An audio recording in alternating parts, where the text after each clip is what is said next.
Welcome back. Functioning AC is a must to get through the summer heat in the Tennessee Valley, but what happens if your AC goes out? Well, Fox 54 followed two technicians today, and indeed, they were doing repair work on an AC unit. Jeff Clark, a service manager with Conditioned Air Solutions, showed us how to spot the signs if your AC needs repairs.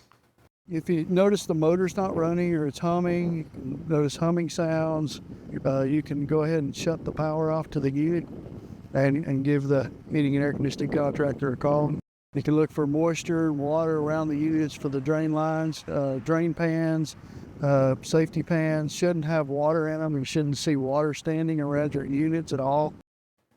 Clark added that preventative maintenance is important to keep your unit running and that it should be done twice a year.